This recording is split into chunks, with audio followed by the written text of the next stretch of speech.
Good morning friends. और भाई कुछ होमवर्क किया आपने?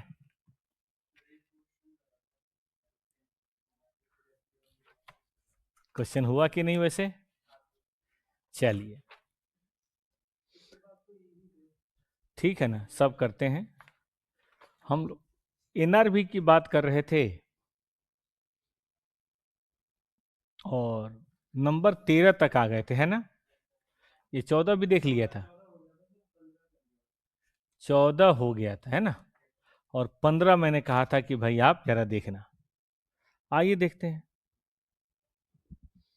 नंबर 15 ये है ना? पढ़िए। कहता है कि भाई 4 आइटम है, ठीक है।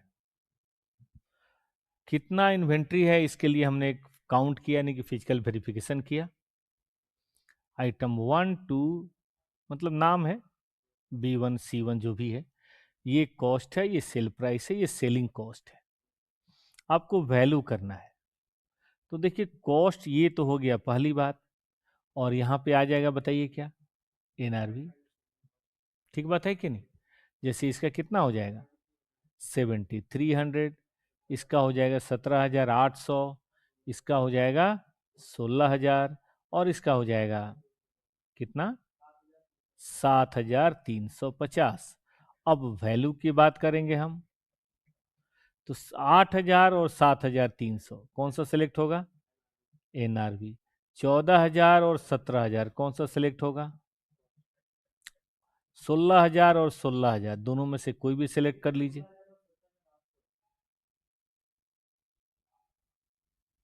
ये वाला तो 17800 था, और ये वाला अच्छा 16800 है, तो फिर 16000 सेलेक्ट होगा। और 6000 और 7300 कौन सा सेलेक्ट होगा?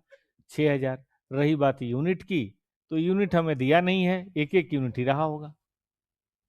जोड़ दीजिए इसको, जो भी वैल्यू आए यही हो जाएगा। ठीक है कि नहीं? 43,300।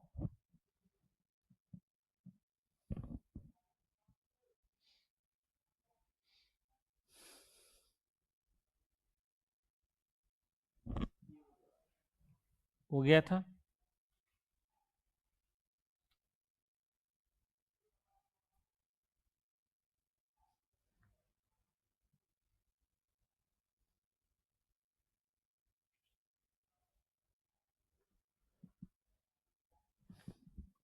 अब अगला कॉन्सेप्ट है, जो भी है इसका नंबर 8 या 7 जो भी हो, 9 नंबर। ये कहता है कि अगर कोई रॉ मटेरियल या कंज्यूमेबल है,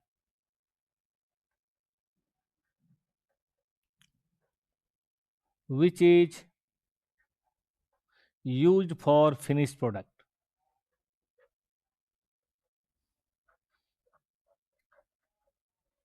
ठीक है, जो फिनिश प्रोडक्ट के लिए इस्तेमाल होता है,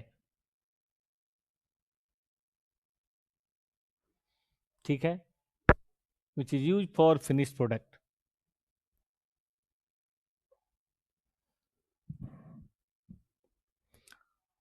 अब उसका कॉन्सेप्ट ये है कि finish product is expected to be sold at cost और एबव।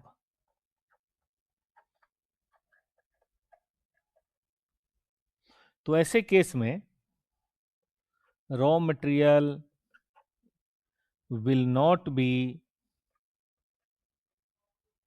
written down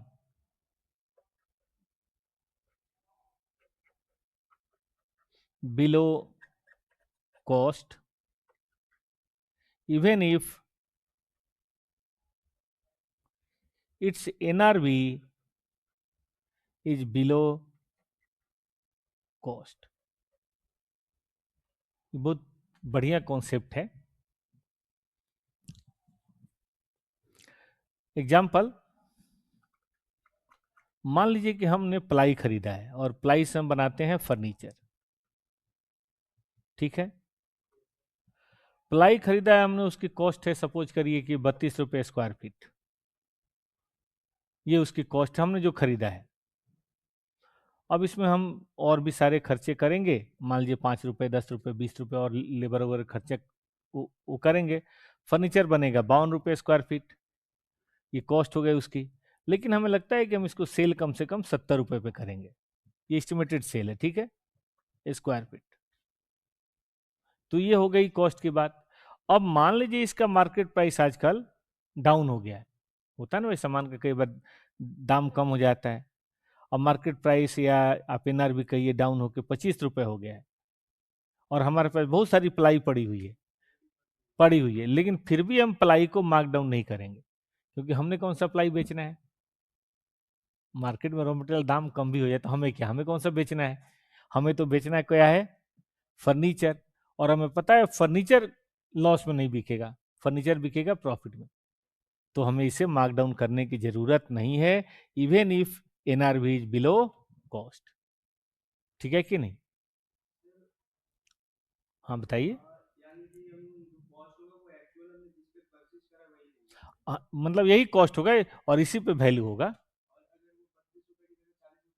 तो कोई दिक्कत नहीं, फिर तो कॉस्ट पे ही होगा।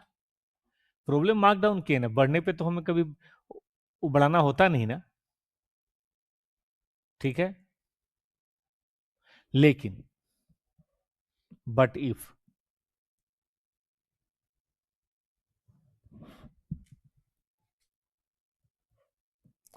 NRV of finish stock is expected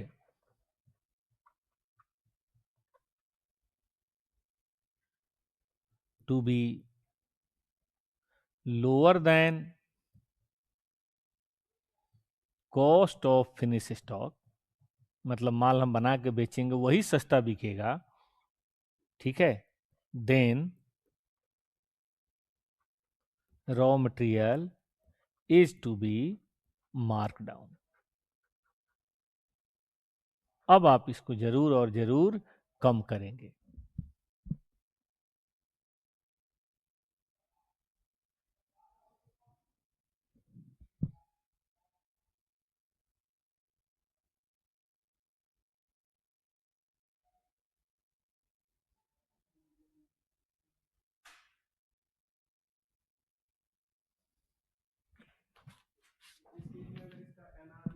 हाँ मतलब फर्नीचर मान लीजिए बना के हम 52 है और हमें लगता है सिर्फ 50 का ही बिकेगा, तो हम 2 रुपए डाउन कर लेंगे, कोई दिक्कत नहीं है।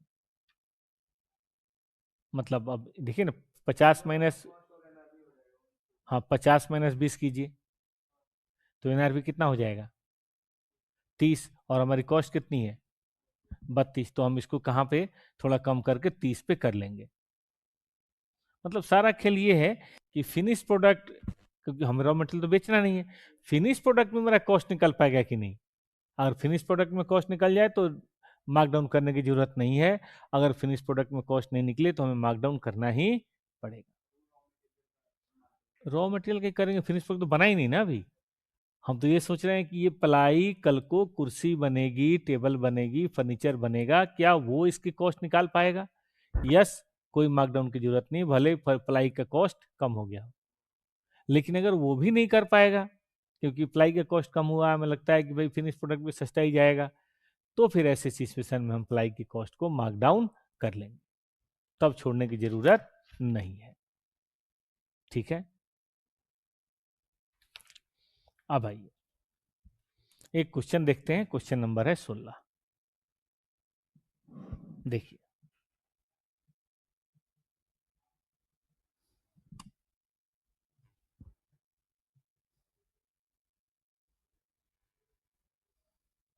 कहता है कि फिनिश गुड्स है, रॉ मटेरियल है, परचेज है, लेबर है, ओवरहेड है, सेल्स है, क्लोजिंग इन्वेंट्री है, ठीक है। द एक्सपेक्टेड प्रोडक्शन 15,000, एक्सपेक्टेड मतलब normal capacity, due to fall in market price of the finished goods was 20 rupees per kg and replacement cost per raw material is 9.5 on the closing date. You are required to calculate the closing inventory as on that date. ठीक है, अब हमारे पास देखने वाली बात यह है कि ओपनिंग इन्वेंट्री भी है, अब की बार परचेज भी है, सेल्स भी हमने किया है, क्लोजिंग इन्वेंट्री भी है, और हमें अब फिनिश गुड्स का भी और WIP का दोनों का कॉस्टिंग करके दिखाना है।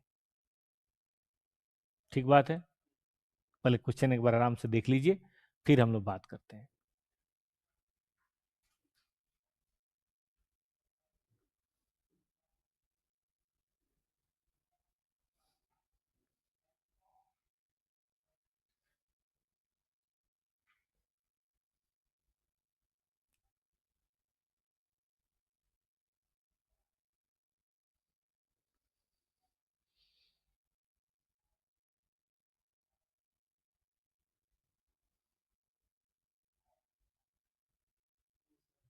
शुरू करें। देखिए, आपके पास ओपनिंग रॉ मटेरियल है 1100, परचेज किया 1000 और क्लोजिंग है 900। तो सबसे पहले तो रॉ मटेरियल कंजम्पशन निकालेंगे। ठीक बात है, रॉ मटेरियल कंजम्पशन होगा this plus this minus this. Calculator लाए कि नहीं अभी? अच्छा, मोबाइल पे ही देखिए, कोई बात नहीं। ये प्लस ये माइनस ये 10,200। तो हम एक छोटा सा कॉस्ट शीट बनाएंगे फिनिश प्रोडक्ट के लिए। क्वेश्चन नंबर है 16, इलस्ट्रेशन नंबर 16 है स्टेटमेंट ऑफ कॉस्ट।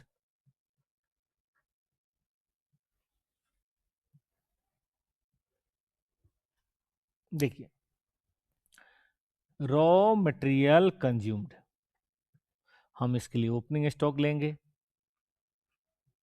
या ओपनिंग रॉ मटेरियल लेंगे, वो है 1100 kg। 10 रुपये लग रहा है मुझे, क्योंकि 11,000 का है ना, 10 रुपये। और परचेज ऑफ रॉ मटेरियल है kg एट रेट 10, कितने का है? 1,00,000। अब क्लोजिंग रॉ मटेरियल, अब हम उसकी कॉस्ट की बात करें तो चूंकि ओपनिंग भी 10 है, ये भी 10 है, तो ये भी 10 ही रुपये होगा कॉस्ट। ठीक है ना, क्योंकि एवरेज कॉस्ट भी यही आएगी। तो ये 9,000 घट गया। बोलिए रॉ मटेरियल कंज्यूम बताइए।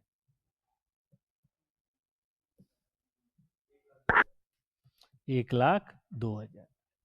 अब लेबर की बात करें हम, तो लेबर है 76,500, ये है ना। अब हम ओवरहेड की बात करें तो ओवरहेड फिक्स्ड ओवरहेड है, और हम जानते हैं ये 15,000 यूनिट के लिए है, तो 1 यूनिट का निकल जाएगा। अब कितना प्रोडक्शन हुआ है वो देखना पड़ेगा, तो इसको माइनस कर दें, इससे भी निकल जाएगा। बताइए तो कितना आ रहा है ये। और कई बार रॉ मटेरियल और फिनिश गुड्स में फर्क होता है, तो उसका हमारे पास एक और तरीका है। अगर हम सेल्स यूनिट ले लें, छोटा सा एक वर्किंग कर लेते हैं। सेल्स यूनिट है 10,000, ठीक है ना। क्लोजिंग स्टॉक यूनिट ले लें, closing finish stock I mean closing finish stock unit ले लें। बताइए बेटा, 1200 ना। और हम इसमें ओपनिंग फिनिश स्टॉक घटा दें, केवल यूनिट की बात कर रहा हूं मैं, तो कितना यूनिट प्रोड्यूस्ड हुआ है वो निकल जाएगा ड्यूरिंग द ईयर। क्योंकि कई बार देखा गया है कि जो रॉ मटेरियल है वो फिनिश गुड्स हो, ऐसा जरूरी नहीं है, नॉर्मल लॉस होता है, या कुछ चीज़ें मिला देते हैं तो चीज़ें बढ़ भी जाती हैं। अब 1 लीटर दूध में चाय तो 4 लीटर भी बन सकता है, 1 किलो चाय पत्ती में 50 लीटर चाय बन सकती है। ये बताएं, चांस की बात है, इस क्वेश्चन में दोनों बराबर है लेकिन अलग भी हो सकता है। ये वाला लेंगे, हमें उससे क्या मतलब है, प्रोडक्शन की बात हो रही है ना। ठीक है, तो प्रोडक्शन तो सिर्फ इतना हुआ है, तो चार्ज तो इतना ही होगा। बताइए कितना होगा चार्ज, बाकी अंडर रिकवरी होगी। हमें क्या मतलब, हमने पढ़ा था fixed over rate to be charge only as per the normal capacity, और नॉर्मल कैपेसिटी तो यही है ना बेटा। बताइए what is the total cost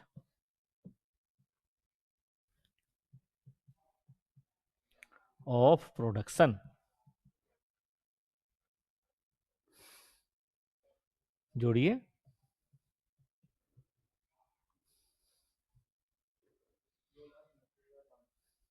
2,29,500।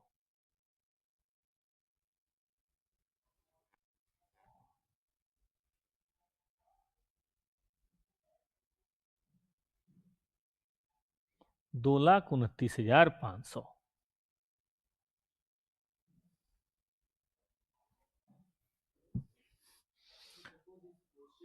हाँ हाँ हाँ, 10,200। ठीक है,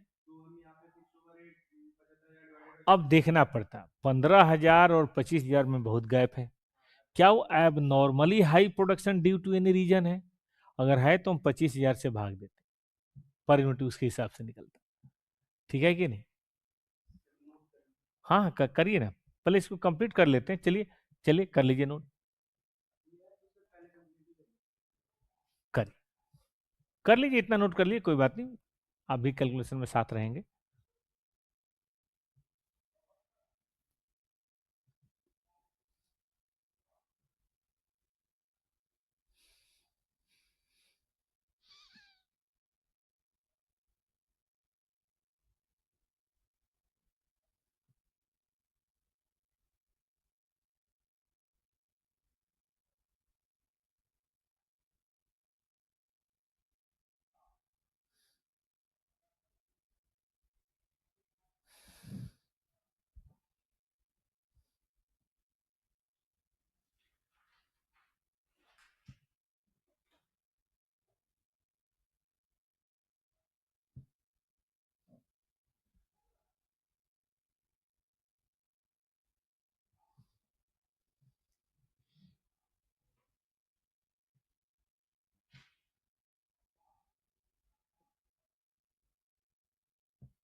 हो गया?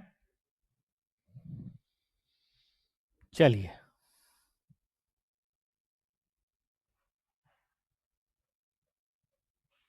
अब हमारे पास जो यूनिट प्रोडक्शन हुआ है वो 10,200 यूनिट हुआ है, और क्लोजिंग फिनिश स्टॉक जो है हमारा वो 1,200 है। तो क्या हम उसकी कॉस्टिंग कर सकते हैं, या ऐसे कर लेते हैं, पहले कॉस्ट पर यूनिट कर लेते हैं और फिनिश स्टॉक। कितना हो जाएगा cost per unit? 2,29,500 divided by 10,200। लेकिन एक प्रॉब्लम है, आजकल इसका एनआर भी हो गया है कितना, 20 रुपए। ऐसा क्वेश्चन में लिखा है, सेलिंग प्राइस कम हो गया है ना, तो वैल्यूएशन कौन से प्राइस पे होगी? Valuation price will be lower of the two. Lower कौन है? 20 रुपए। ठीक है ना? तो फिनिश स्टॉक की वैल्यू अगर मेरे से पूछें तो वो हो जाएगा 1,200 यूनिट इंटू 20। बताइए, 24,000। ठीक बात है। अब रही बात रॉ मटेरियल की। देखिए इसकी वैल्यूएशन किस पे होगी? कॉस्ट तो 10 रुपए की है, लेकिन रिप्लेसमेंट कॉस्ट इसकी, मतलब आज मार्केट में खरीदने जाएं तो आज ये मिल रहा है 9.5। अब चूंकि फिनिश प्रोडक्ट सस्ता बिकने वाला है, तो इसमें कौन सा क्लॉज लागू हो गया? तो ये वाला क्लॉज लागू हो गया, तो हम इसे मार्क डाउन कर देंगे, इसको 9.5 रुपए पे करेंगे। तो लिख देंगे since NRV of finished product is below cost, therefore raw material will also be marked down 2 rupees या 2, रिप्लेसमेंट कॉस्ट लिख लेते हैं, रिप्लेसमेंट कॉस्ट। तो करिए वैल्यूएशन कीजिए, वैल्यूएशन ऑफ रॉ मटेरियल कितने यूनिट है? 900 इंटू 9.5, बताइए।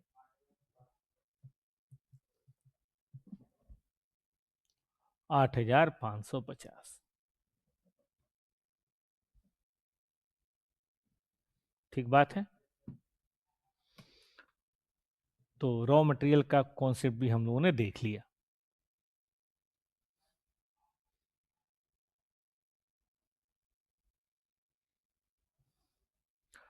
अब देखिए, परिस्थितियां खराब होती हैं तो परिस्थितियां अच्छी भी होती हैं। तो एक कॉन्सेप्ट आता है रिवर्सल का। इंडेस का आखिरी कॉन्सेप्ट है reversal.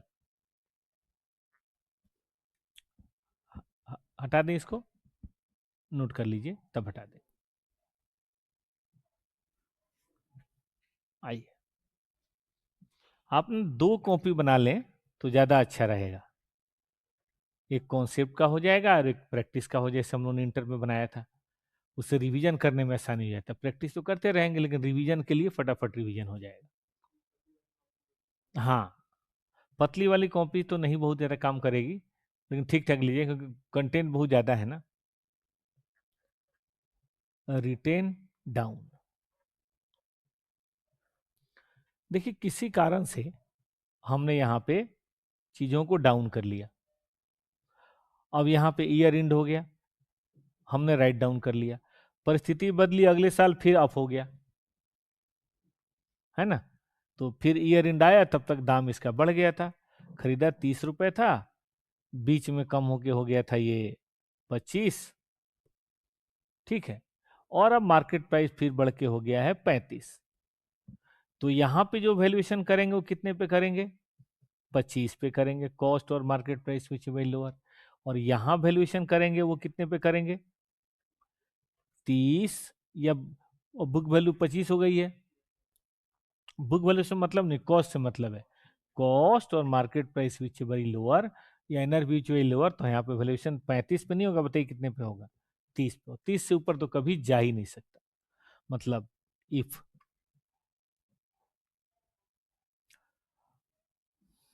NRV in subsequent period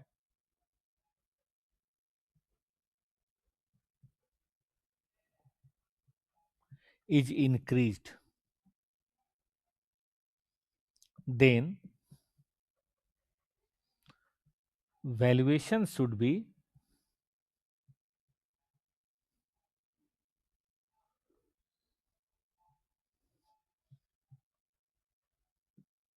at new NRV or original cost, whichever is lower।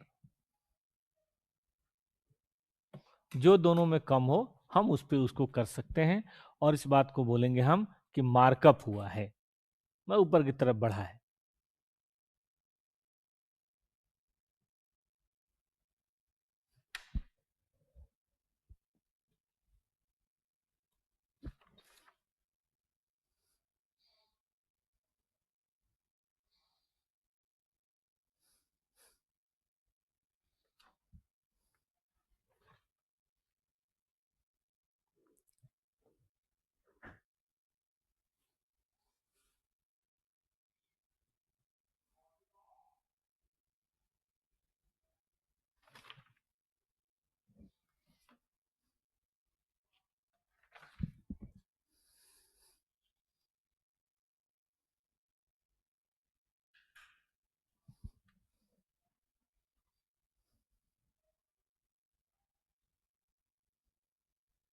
ठीक है। और लास्ट पॉइंट है comparison of NRV and cost should be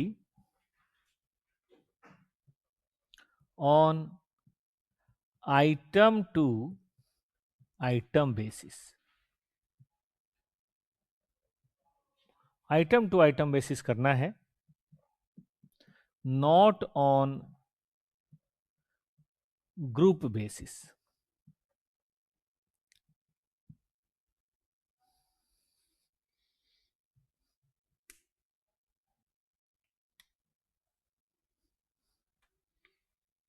जितना सेपरेटली आइडेंटिफाई हो सके टू द एक्सटेंट पॉसिबल उतना हमें इंडिविजुअल बेसिस पे करना है, ग्रुप बेसिस पे हमें नहीं करना। इसके लिए एग्जांपल हम देते हैं। मान लीजिए एक रॉ मटेरियल या फिनिश गुड्स ए है और एक बी है, इसकी कॉस्ट है 50 रुपये और एनआरवी है 70 रुपये। इसकी कॉस्ट है 100 रुपये और एनआरवी है लेट सपोज 90 रुपये। ठीक है, टोटल 150 आ रहा है और 160 आ रहा है। तो देखिए अगर हम ग्रुप बेसिस पे कंपेयर करें तो ग्रुप बेसिस पे तो देखिए वैल्यूएशन कितना आ जाएगा 150 और 160। ये गलत है। क्यों गलत है? क्योंकि इसमें होने वाला है प्रॉफिट और इसमें होने वाला है लॉस। हुआ क्या है, इसके प्रॉफिट ने इसके लॉस को छुपा लिया, ये गलत हो गया। तो इसीलिए इस कहता है कि आप ऐसे नहीं करेंगे, आप करेंगे individual basis, item to item basis. और ऐसे करेंगे तो 50 और 70 में ज्यादा कम कौन है, 50 और 100 और 90 में कौन कौन है, तो टोटल कितना हुआ। ये वैल्यूएशन सही है, वो वाली वैल्यूएशन सही नहीं। ठीक बात है। ये तो इंटर का भी फेमस कॉन्सेप्ट है, इंटर में भी क्वेश्चन है इसके। हाँ इंडिविजुअल बेस मतलब एस टू तो है ही बिल्कुल इंडेस। ठीक है, चलिए लिखना है, लिख लीजिए, क्वेश्चन करना है इस पे हमें।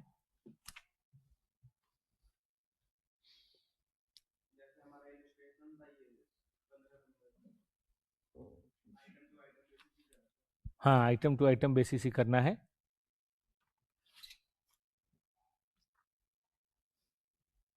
एक और बढ़िया क्वेश्चन वो भी करा देते हैं।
ठीक है, एक क्वेश्चन है इसी बात पे 17। कहता है कि भाई कोई कंपनी है फार्मास्यूटिकल में, कॉस्ट और एनआरवी दिया हुआ है, इंडिविजुअल भी है और अब की बात टोटल भी है। कहता है कि वैल्यूएशन करके बताओ item to item group wise. Group wise तो गलत है, लेकिन जानकारी के तौर पे इन्होंने पूछ लिया है। चलिए हम अगर इंडिविजुअल बेसिस पे वैल्यूएशन करें तो क्या होगा, 1900। इन दोनों में कम कौन है, 5000। इन दोनों में कौन कौन है, 4400। इन दोनों में कम कौन है, और इसको हम जोड़ देंगे, जोड़िए तो इंडिविजुअल बेसिस पे।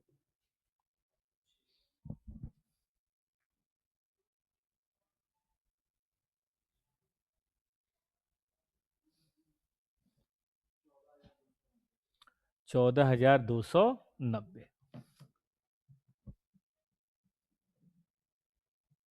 ये हो गया इंडिविजुअल बेसिस।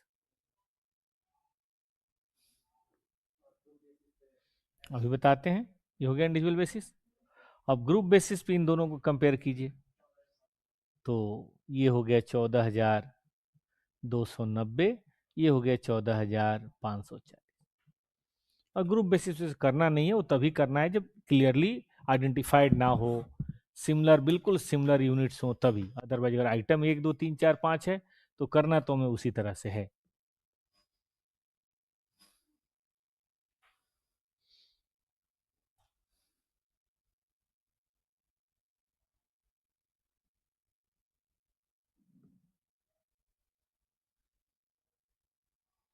ठीक है,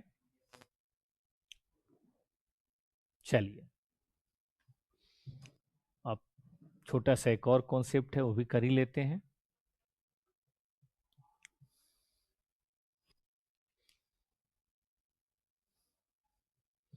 ये कॉन्सेप्ट कहता है कि इन्वेंट्री या amount of inventory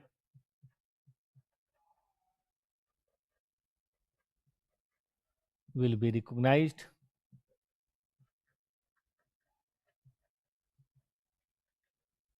as expense in a statement of PL।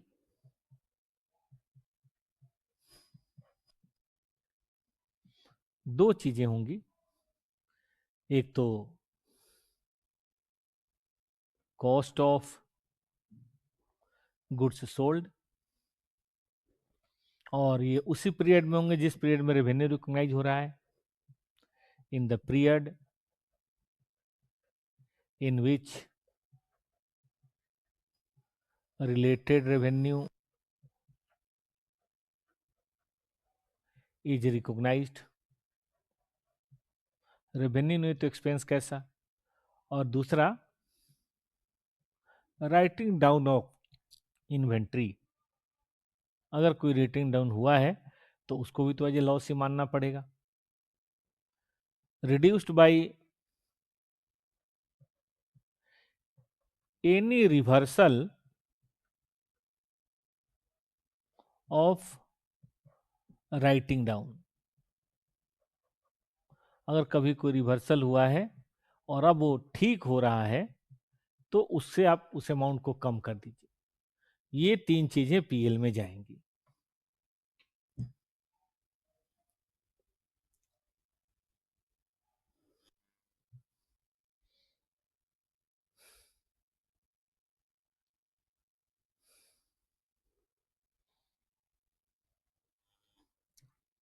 ठीक है, ये पहली बात।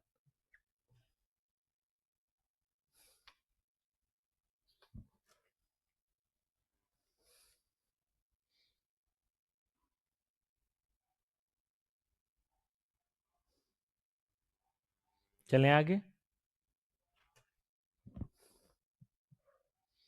दूसरी बात, if inventory is allocated to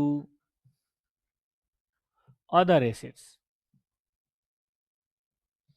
कोई इन्वेंट्री अदर एसेट में चली गई, जैसे कि पीपी में चला गया, सेल्फ कंस्ट्रक्टेड पीपी। मान लीजिए कि आप बिल्डिंग बना रहे हैं तो आपने फैक्ट्री का लकड़ी लगा दिया उसमें, ठीक है। तो ऐसे सिचुएशन में वो it will be depreciated as per life of asset. उस एसेट का जैसा लाइफ होगा उसके हिसाब से हमें उसको डिप्रिशिएट करना होगा, उसको तुरंत एक्सपेंस मानने की जरूरत नहीं है।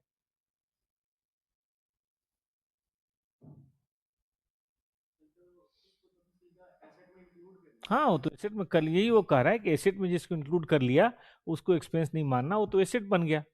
जैसे मान लीजिए कि भाई कोई फर्नीचर था, कोई लकड़ी थी जो आप बनाते थे, लेकिन कोई लकड़ी थी जिससे आप फर्नीचर बनाते थे, लेकिन जब आपकी बिल्डिंग बन रही है तो आपने दरवाजे खिड़की लगवा दिए, तो दरवाजे खिड़की 20 साल चलेंगे तो उसका डेप्सन 20 साल होगा। वो तो जाहिर है वो तो इन्वेंट्री रहा ही नहीं ना, यही तो वो कह रहा है कि जिसको अदर एसेट में डाल दिया वो अदर एसेट में चला गया, उससे हमें कोई लेना देना नहीं है। ठीक है, कुछ डिस्क्लोजर की बातें दी गई हैं कि क्या क्या डिस्क्लोजर मत लिखिए, ऐसे सुन लीजिए। डिस्क्लोजर में आपने कौन सी पॉलिसी अपनाई है मेजरमेंट की, भाई लिफो लिया है, वेटेड एवरेज लिया है, स्टैंडर्ड कॉस्ट लिया है, रिटेल लिया है, कौन सी चीज़ शामिल करी है, कौन सी चीज़ शामिल नहीं करी है, वो सब बता दीजिए। और जहाँ तक हो सके अप्रोप्रिएट क्लासिफिकेशन कीजिए कि भाई मर्चेंडाइज है, प्रोडक्शन की सप्लाई जो कंज्यूमेबल जिसको बोलते हैं, रॉ मटेरियल है, WIP है, फिनिश गुड्स है। ये नहीं कि सीधे इन्वेंट्री दिखा दिया, अगर 4 तरह की चीज़ें हैं तो उसका प्रॉपर डिस्क्लोजर आप दीजिए। ठीक है कि नहीं, उसमें कहीं कोई बुराई नहीं है।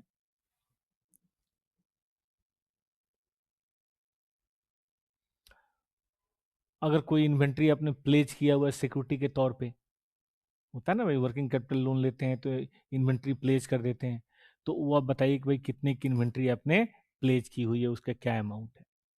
ठीक है ना। हाँ, अगर आपने ऐसा कुछ कर रखा है, सिक्योरिटी के रूप में दे रखा है, तो ये बताइए कौन कौन सी इन्वेंट्री है, कितनी वैल्यू की, और किस तरह के लोन के लिए आपने उसको दे रखा है। ठीक है। अब ये कुछ टेस्ट योर नॉलेज के क्वेश्चन है, पहले उसको भी पढ़ते हैं, तब बात करेंगे और आगे। पढ़िए। हमने रॉ मटेरियल परचेज किया 400 kg। टेस्ट योर नॉलेज मिला आपको, चैप्टर के लास्ट में होगा, हाँ वही है, 400 रुपये kg। और हम रॉ मटेरियल नहीं सेल करते, उससे फिनिश प्रोडक्ट बनाते हैं, जाहिर बात है। हम दूध नहीं बेचते भाई, हम चाय बेचते हैं। हम लकड़ी नहीं बेचते, हम फर्नीचर बेचते हैं। The finish stock is expected to be sold below cost. अच्छा, दाम कम हुआ है, NRV कम है। एट द एंड कंपनी के पास ये रॉ मटेरियल है, हमने कभी रॉ मटेरियल नहीं बेचा, और हम सेलिंग प्राइस भी नहीं जानते, और इसलिए we cannot calculate the NRV of raw material for valuation of inventory at the end of year. लेकिन रिप्लेसमेंट कॉस्ट आजकल कितनी चल रही है, 300। किस पे वैल्यू करेंगे,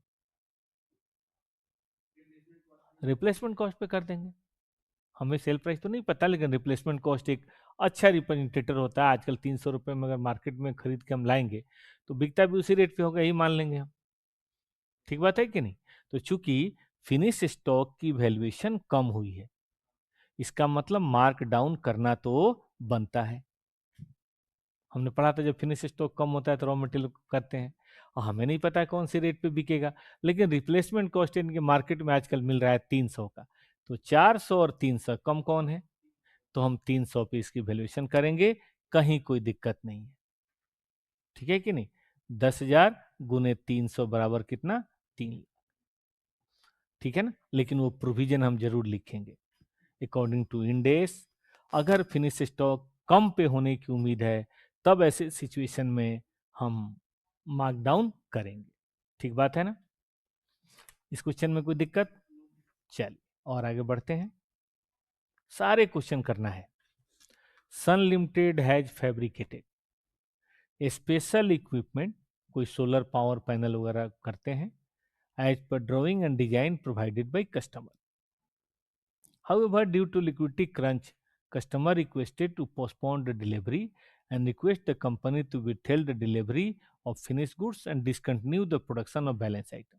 देख भाई, जितना बना लिया है ठीक है, बाकी बनाने की जरूरत नहीं है, और जो बना लिया वही तो बाद में देना, अभी मेरे पास पैसे नहीं है। ठीक है भाई। Detail of customer balance and goods held by company as WIP and finish goods are as follow. Solar power panel WIP है, solar power finish goods W, debtor जो हम बेच चुके हैं ऑलरेडी 65 है। Petition for winding up customer has been filed. लो जी, इस साल के बीच में, हम तो यहाँ बैलेंस शीट बना रहे हैं, इस साल के बीच में ही किसी ने पिटिशन फाइल कर दिया है, या हम ही ने कर दिया हो कि भाई हमारा पैसा नहीं दे रहे हैं, हम ही तो है सन लिमिटेड।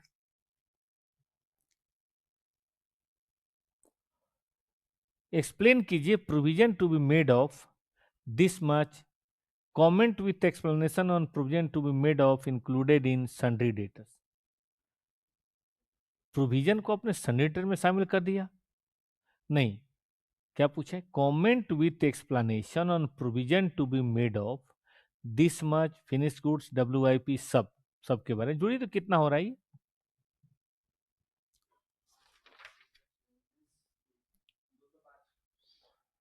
205। 205 के मिलने के चांसेज कम है, क्योंकि सामने वाले के पास पैसा नहीं है और उसके स्पेसिफिकेशन के बेसिस पे हमने बनाया है। तो ये मार्केट में कोई और खरीदेगा कि नहीं खरीदेगा, इसका भी डाउट है। अब मान लीजिए कोई कोचिंग वाला अपने नाम से असाइनमेंट छपवा ले, हर पन्ने पे उसका नाम लिखा हुआ है, और फिर बोले भाई मेरे पास तो पैसे नहीं, मैं अभी दे नहीं पाऊंगा, माल अभी नहीं उठाऊंगा, तो प्रिंटर के लिए बेकार ही है। तो आपसे यही पूछ रहा है कि जो कमेंट किया है उसके बारे में बताएं। ठीक है, क्वेश्चन आराम से देखिए और समझिए।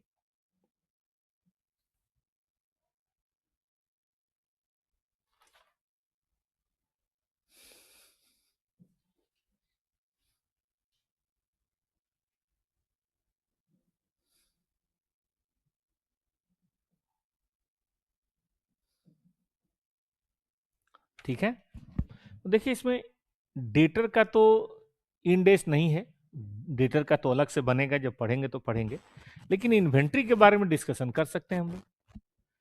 अब ये इन्वेंट्री तो तय हो गया कि सामने वाला परचेज नहीं कर रहा, ये तो तय हो गया।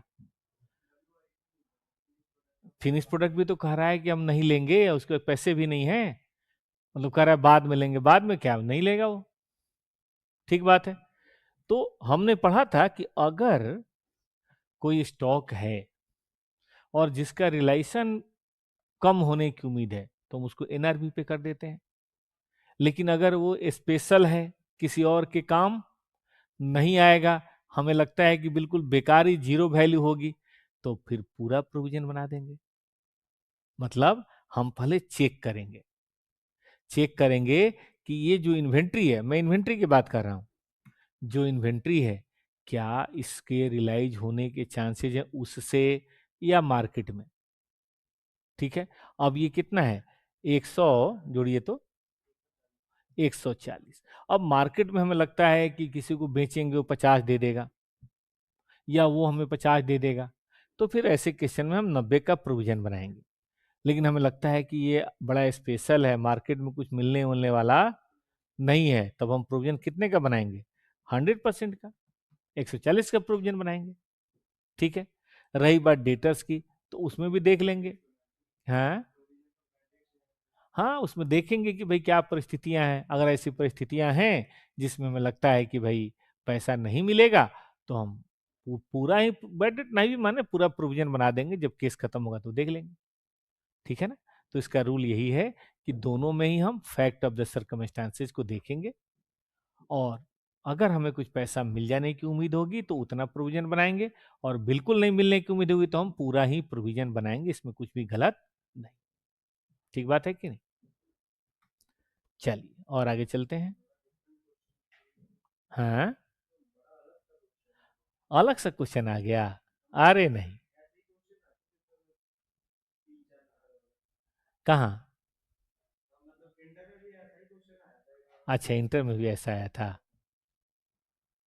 इसी काम में रहिए ना, जानते हैं, इसी काम में रहेंगे ना तो दिमाग ऐसा ही हो जाएगा। जैसे हम पंजाब में रहें तो पंजाबी सीख ही लेंगे। तो पढ़ने वालों के बीच में रहिए, जो CA पढ़ते हो, ऑफिस में रहिए, टीचर्स के बीच में रहिए, माइंड बन ही जाता है, एक न एक दिन काम हो ही जाएगा। 4 डॉक्टर अगर हो ना बेटा घर में, तो 5वां भी बन ही जाता है। और वो प्राइवेट प्राइवेट से बन के आता है ना, तो बाद में बहुत अच्छा हो जाता है। वो बाप के पेशेंट पे हाथ साफ करने लगता है, साफ करते करते उसका भी हाथ साफ हो जाता है। सारा खेल इको सिस्टम का है। कोई भी चीज अकेला नहीं चलेगी, जब चलेगी तो आसपास के साथ चलेगी, माहौल के साथ चलेगी। चलिए आइए नंबर 3। हमारे पास इन्वेंट्री है, includes spare parts which has been supplied to a number of different customer for some year. Cost spare part 10 million है, और बेस्ड अपॉन रिटेल प्राइस हमें लगता है कि हम इसको 12 में बेच देंगे। बैलेंस शीट डेट के बाद फ्लैक्चुएट हो रहा है और सेलिंग प्राइस हम लगता है सिर्फ 8 ही हो पाएगा, और उसमें भी सेलिंग एक्सपेंस कितना लगेगा 0.5, यानी कि एनआरबी कितना हो गया हमारा 8 माइनस 0.5 7.5। और बोर्ड ऑफ डायरेक्टर्स ने अप्रूवल अभी किया है 20 अप्रैल को। तो हमने पढ़ा था event occurring after balance sheet date, याद है कि भैया अगर कोई चीज बाद में आ जाए, है ना, event after balance sheet date हो जाए, और वो ऐसी चीज है जिसके बारे में पहले से हमें पता है, तो उसको क्या बोलेंगे, एडजस्टिंग इवेंट बोलेंगे। अब ये हो गया है 7.5। बुक्स में कॉस्ट कितनी है 10। अब चूंकि ये इन्वेंट्री अभी भी अनसोल्ड है, तो हमें ऐसा लगता है कि सेलेबल कंडीशन में है, active market result immediate sale, market condition approve हो गया। देखिए ये अगले साल की बात है अब, और अब सेलिंग प्राइस बढ़ के 11 हो गया 0.5, यानी कि 10.5 कह सकते हैं बाद में एनआरवी। तो करेंट ईयर में तो कम हो गया, लेकिन बाद में बढ़ गया। तो बताइए कितनी वैल्यूएशन करेंगे आप दोनों डेट को। पहले वाले डेट को हम क्या कह सकते हैं 7.5 और 10 विच एवर लोअर, तो हम कितने पे करेंगे 7.5 मिलियन पे। बाद में बढ़ के 10.5 और 10, तो 10.5 और 10 में कम कौन है 10 मिलियन। तो यहां हम राइट डाउन करेंगे 2.5, और यहां हम राइट अप करेंगे 2.5। एक में लॉस मानेंगे और एक में गेन मानेंगे। रिवर्सल कह सकते हैं इसको, एक रिटर्न डाउन हो गया, एक रिवर्सल हो गया। फिर वाले क्वेश्चन में बना नहीं रहा, केवल मैं डिस्कस कर दे रहा हूं, ठीक रहेगा ना। पूरा लैंग्वेज लिखने में बहुत टाइम लगेगा। हाँ, जो प्रैक्टिकल वाला होगा वो सब बना देंगे, हम हाथ से बना देंगे, कोई दिक्कत नहीं।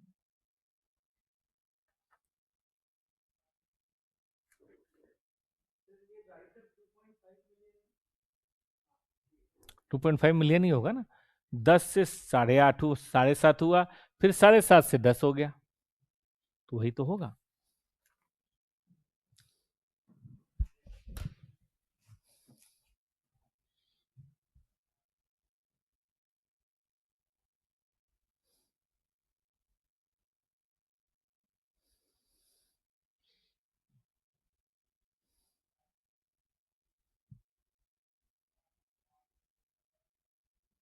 चलें आगे।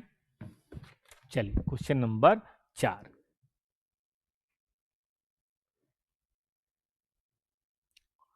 ये लीजिए। Relevant information for an entity, full capacity ये है, लेकिन नॉर्मल, ये याद रखिए, मैं फुल कैपेसिटी से मतलब नहीं होता, मैं किससे मतलब होता है नॉर्मल कैपेसिटी से। एक्चुअल और भी कम हुआ है। फिक्स्ड ओवरहेड ये है, वेरिएबल ओवरहेड ये है। ओपनिंग इन्वेंट्री है, प्रोड्यूस्ड है, सोल्ड है, तो क्लोजिंग भी निकल जाएगा। जोड़िए तो this plus this minus this, ये दोनों जोड़ दीजिए, 9,000 हो गया ना, 9,000 में घट गया 23। फीफो बेसिस पे साइन करना है, इसका मतलब ये वाला जो है ना इसी में से रहा होगा। फीफो का मतलब क्या होता है, ओपनिंग वाला बिक गया होगा, क्लोजिंग तो करंट ईयर वाला बचा होगा, है ना। आपको बताना है कि कैसे ओवरहेड कॉस्ट को हम एलोकेट करेंगे कॉस्ट ऑफ गुड्स सोल्ड पे और क्लोजिंग इन्वेंट्री। ठीक बात है, बड़ा सिंपल है। देखिए इसमें सीओजीएस कितना हुआ होगा बेटा, 2,500 तो वही होगा। इसमें से कितना हुआ होगा, यूनिट सोल्ड बता दीजिए, यूनिट सोल्ड। ये वाला तो बिका ही है, प्लस ये वाला कितना बिका है, टोटल 6,700 है, हम मानते हैं 2,500 ये है, तो इस वाले में से कितना होगा 4,200। ठीक है ना। तो अब हम कैसे इस पे लोकेट करेंगे ओवरहेड, बड़ा सिंपल है। ओवरहेड है 1,500, और 1,500 किसका है 7,500 का, तो उसमें 4,200 का क्या होगा वो देख लेंगे, और उसमें 2,300 का क्या होगा वो देख लेंगे। ठीक बात है। आइए, हाँ वेरिएबल का तो एक्चुअल पे जाएगा, पहले इसका देख लेते हैं। चलिए क्वेश्चन नंबर 4 ये पूरा बना लेते हैं। फिक्स्ड ओवरहेड पर यूनिट 1500 रुपए डिवाइडेड बाई 7500 यूनिट, तो ये हो गया 20 पैसा पर।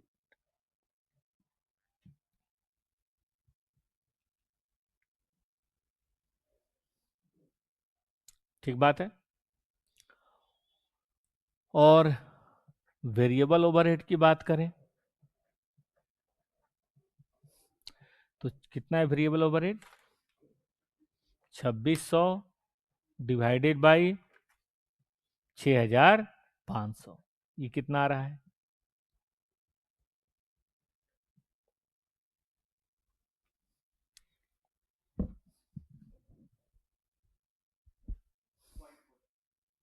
पॉइंट 4 है,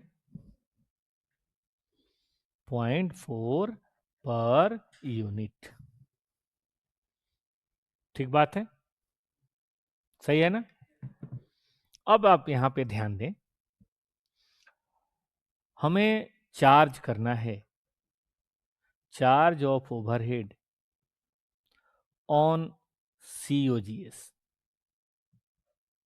4200 यूनिट इंटू 0.2, बताइए हाउ मच?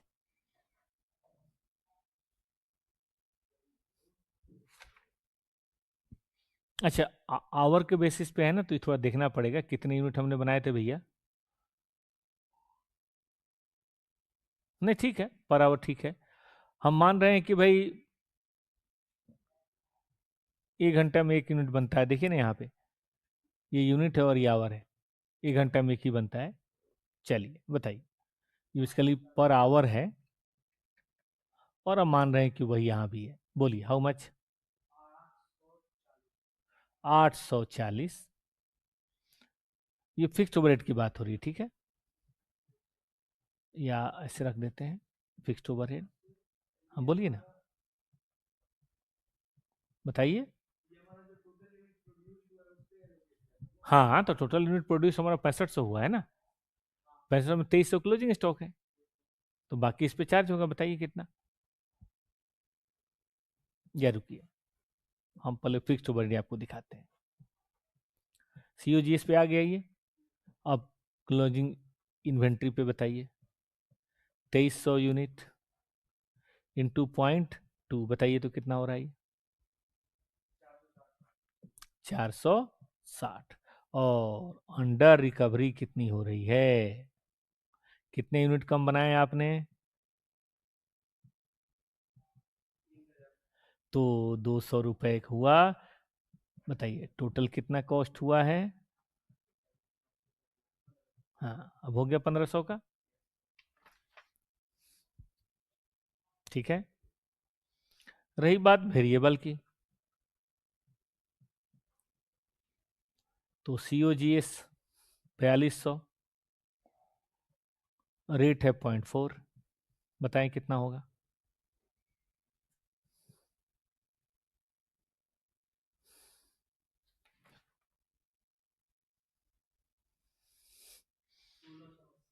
सोलह सौ और क्लोजिंग इन्वेंट्री 2300 2.2, बताएं। 920, टोटल ये 2600 आ जाएगा।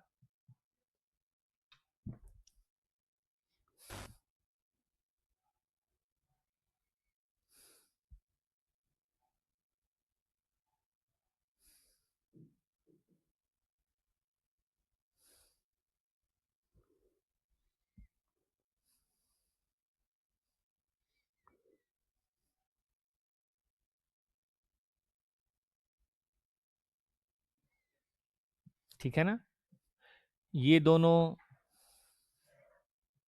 COGS में आ गया, ये दोनों इन्वेंट्री में आ गया, और ये जो है बेचारा पीएल स्टेटमेंट में आ गया। ठीक है कि नहीं? चलिए और आगे बढ़ा जाए। ये देखिए,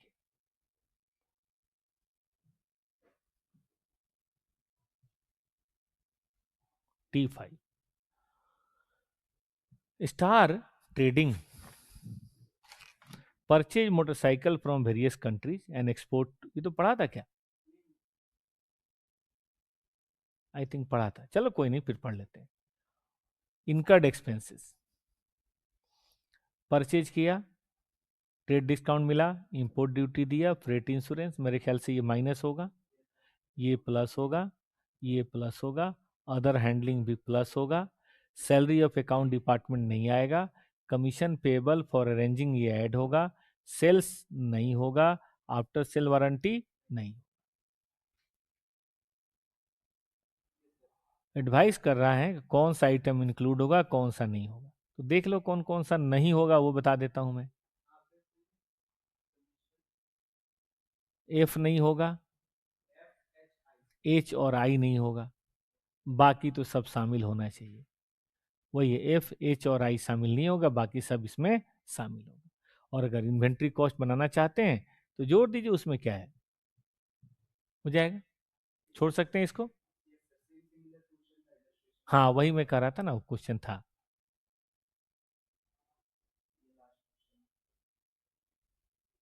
चलिए और देखिए, हम ऑर्डर एक्सेप्ट कर रहे हैं कॉरपोरेट गिफ्ट्स का 7,000, कस्टम मेड है, मतलब खास आपके लिए बनाया है। रॉ मटेरियल जो कंज्यूम होगा इतने का होगा, जिसमें कुछ रिफंडेबल परचेज टैक्स है, तो इसको तो माइनस कर देंगे, याद है? हाँ, जो रिफंडेबल या एडसेबल होता है उसको हम वापस कर देते हैं। Purchase was funded by raising A loan, जिसमें 5,000 लोन फीस है, loan is secured by inventory. Corporate gift for customer, ये बोरोइंग कॉस्ट है, इसका मतलब है ना। एक्सटर्नल डिजाइनर पक्का होगा, लेबर पक्का होगा। फरवरी 2001 यानी कि 1 महीने बाद प्रोडक्शन टीम ने एक मैन्युफैक्चरिंग टेक्निक करा और further modification necessary to bring to the condition specified in agreement, मतलब कुछ करा, उसमें एक मैन्युफैक्चरिंग टेक्निक हमने डेवलप किया है। मटेरियल जो वैसे तो 31 है, लेकिन 3,000 उसमें से बिक जाएगा, तो यानी कि हमारे हाथ में कॉस्ट पड़ेगी कितनी, 18,000, है ना। बाकी लेबर कॉस्ट भी है, बाकी डिप्सन भी है। फरवरी में एंटिटी ने एडिशनल कॉस्ट किया manufacturing customising corporate gifts, consumable store लगा, लेबर लगा और डिप्रिसिएशन लगा। Corporate gift ready for sale 1 मार्च को 2 महीने बाद हो गया, कोई अब नॉर्मल वेस्टेज वगैरह नहीं है। कॉस्ट ऑफ इन्वेंट्री बताइए और substantiate your answer with appropriate reason and conditions या कैलकुलेशंस विच एवर रिक्वायर्ड। तो दिखने में क्वेश्चन कितना बड़ा लग रहा है, 1 पन्ने का है आप में। चलिए, लेकिन ऊपर से करना शुरू करें तो सब फटाफट हो जाएगा। चलिए शुरू करते हैं इसको। अब एग्जाम में ना गारंटेड है कि इससे अलग कुछ आ ही नहीं सकता, जो है सो यही है। बाकी पास्ट ईयर भी हम लोग देखते चलेंगे, जो 3 अटेम्प्ट हुआ है पास्ट ईयर में भी कुछ आया होगा तो उसको भी देखते चलेंगे। अब 3 ही अटेम्प्ट हुआ है अभी। क्वेश्चन नंबर है, चलिए आप 6 बोलिए, लेकिन वैसे तो ये past year practical question number 2 है। नहीं नहीं, प्रैक्टिकल क्वेश्चन नंबर 2 आया नहीं है, स्टेटमेंट ऑफ कॉस्ट।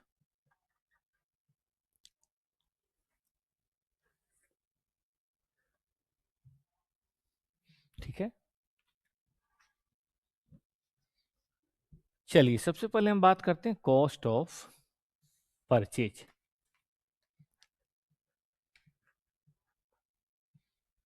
है तो 550, लेकिन हम कितना लेंगे, 5 लाख लेंगे। वो जो रिफंडेबल टैक्सेज है हम उसे हटा देंगे, ठीक है ना। फिर उसके बाद कॉस्ट ऑफ एक्सटर्नल डिजाइनर लेंगे हम। एक लोन वाला तो लेंगे नहीं, बोरोइंग कॉस्ट नहीं लेना है, ठीक है कि नहीं।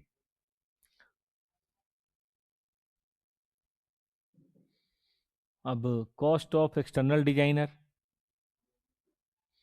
कितना है 7,000 और लेबर 3,000, दोनों मिला के 10।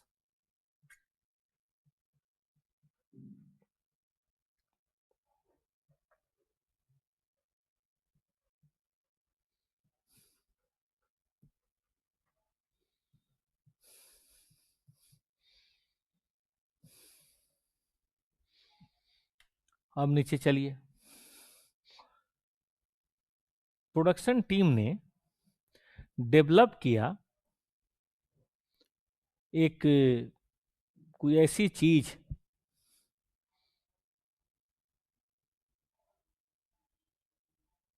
जो यहां पे काम आ सकती है, ठीक है कि नहीं, जिसमें हमारे खर्चे कितने हुए देखिए तो, ये वाले खर्चों की बात करिए, सब तो हो गया। 18, 11 और 5 जोड़िए तो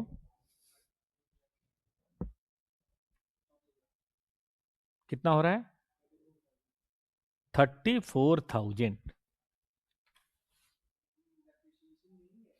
कौन सा डिप्शन?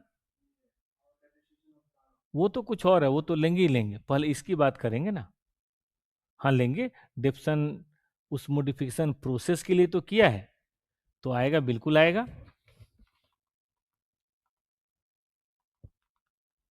चलिए, तो 18 और 11 कितना बताया आपने?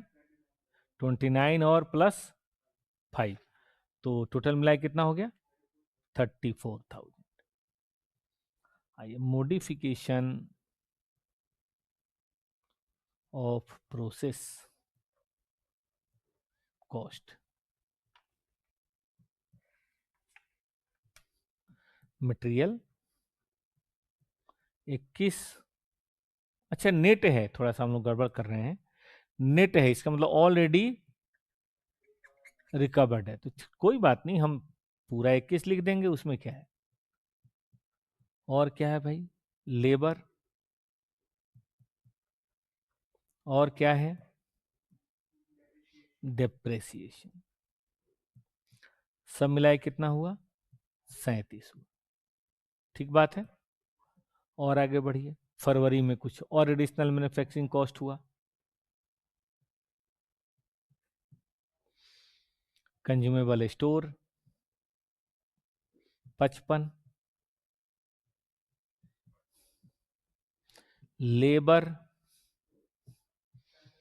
65 और डिप्रेसिएशन 15,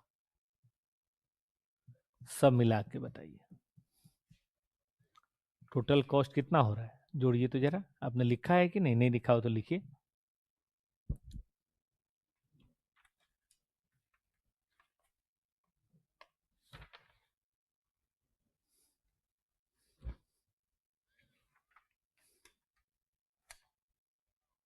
देखिए तो आपके लास्ट में दिया है कि नहीं प्रैक्टिकल क्वेश्चन है?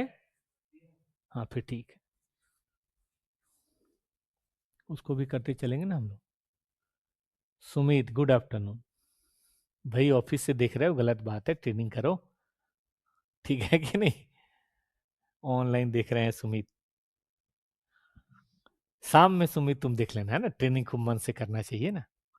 लंच ब्रेक है क्या? 6,82,000, ठीक है, तो ये हमारी कॉस्ट ऑफ इन्वेंट्री होगी, ठीक है ना। चलिए, अब 3 क्वेश्चन और हैं, आप उनको ट्राई कीजिएगा, हम लोग अपनी अगली क्लास में करेंगे। अब